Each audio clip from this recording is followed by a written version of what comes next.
울렁증과 유대인과 한국인에 대해서 강의하겠습니다. 이분은 글로벌 에티켓 영어 교수이시며 각 나라 15개 국어를 강의하신 분입니다. 네, 뜨거운 박수 부탁드립니다. 외국어를 잘하고 싶어 하시는 걸 제가 이미 알고 있습니다. 눈빛만 봐도요. 그런데 막상 이제 학원이라든가 학교에서 많이 배워도 잘 안 되죠. 그래서 그 이유에 대해서 이제 한 가지 제 견해를 소개합니다.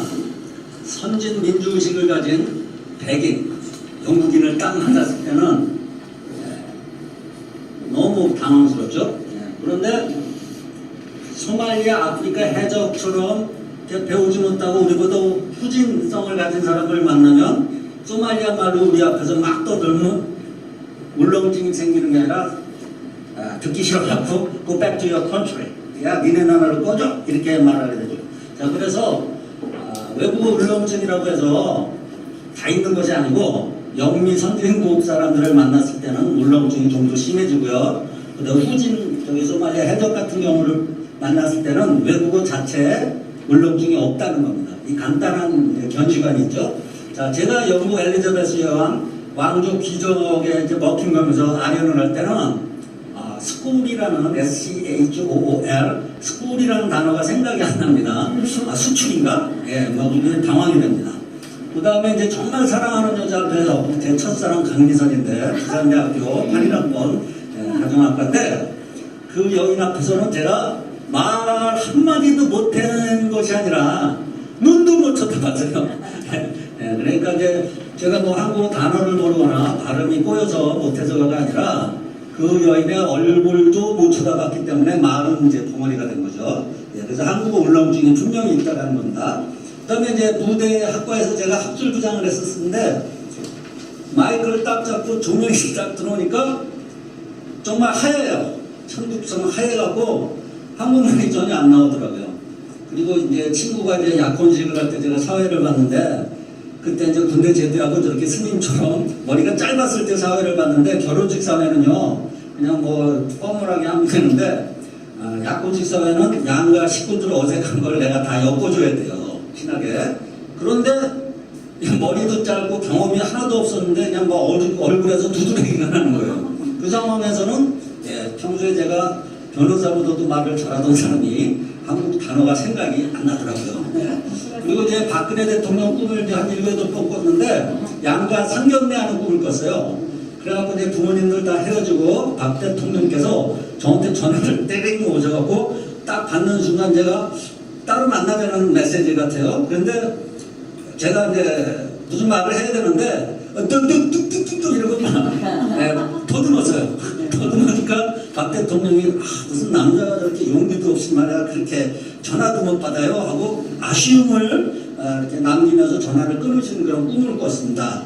자, 그래서 여러 가지 이렇게 기가 막혀서 말이 안 나온다는 말이 있죠. 자, 그래서 외국어 울렁증이라는 거는 굉장히 정신적인 요소고 환경적인 문제라는 거. 그래서 제가 영민 백인을 만나도 절대로 영어가 안 되는 이유는 외국어 단어나 발음 뭐 이런 게 부족한 것도 있지만 이미 그 이전에 정신적으로 문화적으로 내가 뭔가 좀 이렇게 다운돼서 들어가서 그렇게 하는 거죠. 그래서 이제 송창식 노래를 한번 보면은 말을 해도 좋을까 사랑하고 있다고 그냥 사랑한다고 말을 하면 되는데 안 해요. 이거 잘못하면 천년이 가도 못합니다. 그 다음에 한 번쯤 말을 걸겠지 언제쯤일까 이렇게 하는데 그냥 말하면 되는데 맨날 기다려요. 이것도 잘못하면 천년 지나갑니다. 자, 우리 동네 담배가게 나가시는 예쁘다. 온 동네 청년들이 기웃기웃 이러고 말을 못해요. 자, 이것도 잘못하면 천년 지나갑니다. 자, 그러니까 그 여자가 얼마나 좋으면 말이 안 나올까? 이거는 한국말을 못해서 그런 것도 아니고 발음을 몰라서 그런 것도 아닙니다. 자, 그래서 한국인의 외국어 부담감의 근원 조건에는 뭐 이런 것들이 있습니다. 그리고 이제 영어 문맹이라고 하는데 이건 말도 안 되고요. 한국어 문맹도 말이 안 됩니다. 영어 울렁증만 있는 것도 아니고 한국어 울렁증, 그 언어 그 자체 울렁증이 있다는 거예요, 사실. 그러니까 언어는 만학의 근원이기 때문에 인간의 사고와 감정과 환경의 지배를 받습니다. 그래서 순수하게 정신적 요소고요. 외모 컴플렉스, 건강 컴플렉스, 나이, 노화 컴플렉스, 줄기세포만큼 빨리 젊어지셔야죠. 그 다음에 돈이 없으면 돈 컴플렉스, 이미지 컴플렉스. 자, 언어적인 요소는 단어 발음, 문법어법 이런 거는 기분이 30%라고 저는 보고 있고요. 비언어적인 요소, 즉 정신적, 환경적, 문화적 요소가 언어를 구사하고 표현하는 데 있어서 70%의 지분을 갖고 있다고 이렇게 생각을 합니다.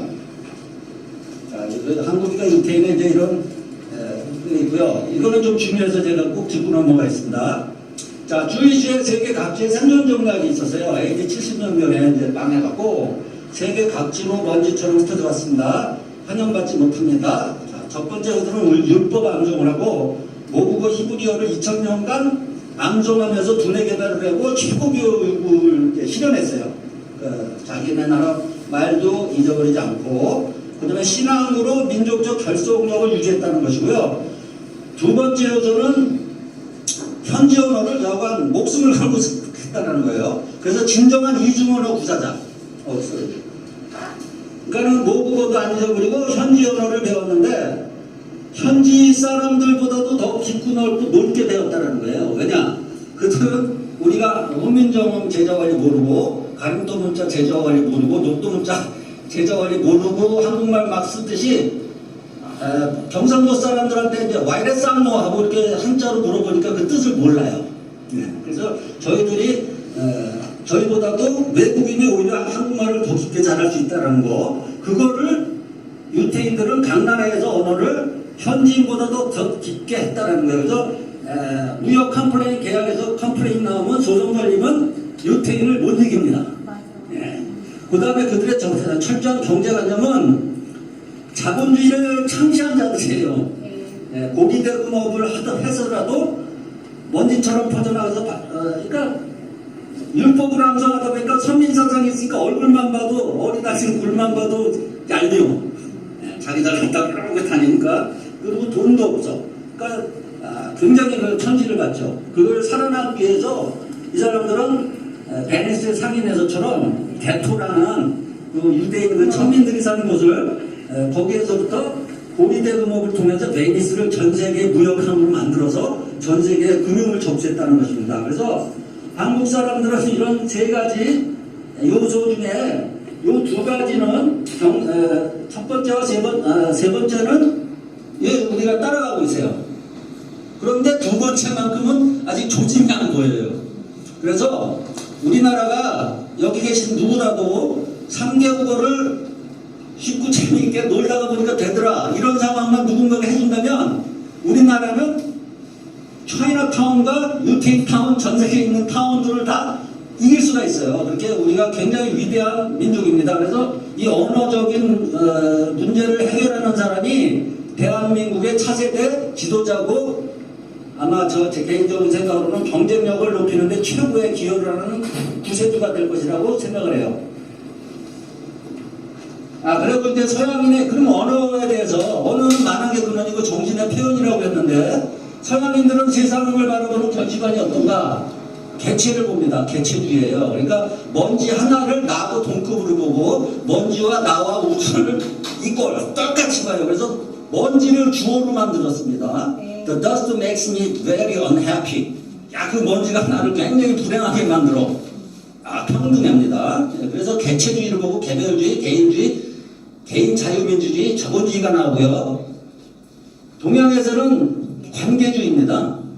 집단 속에서 나를 발견해요.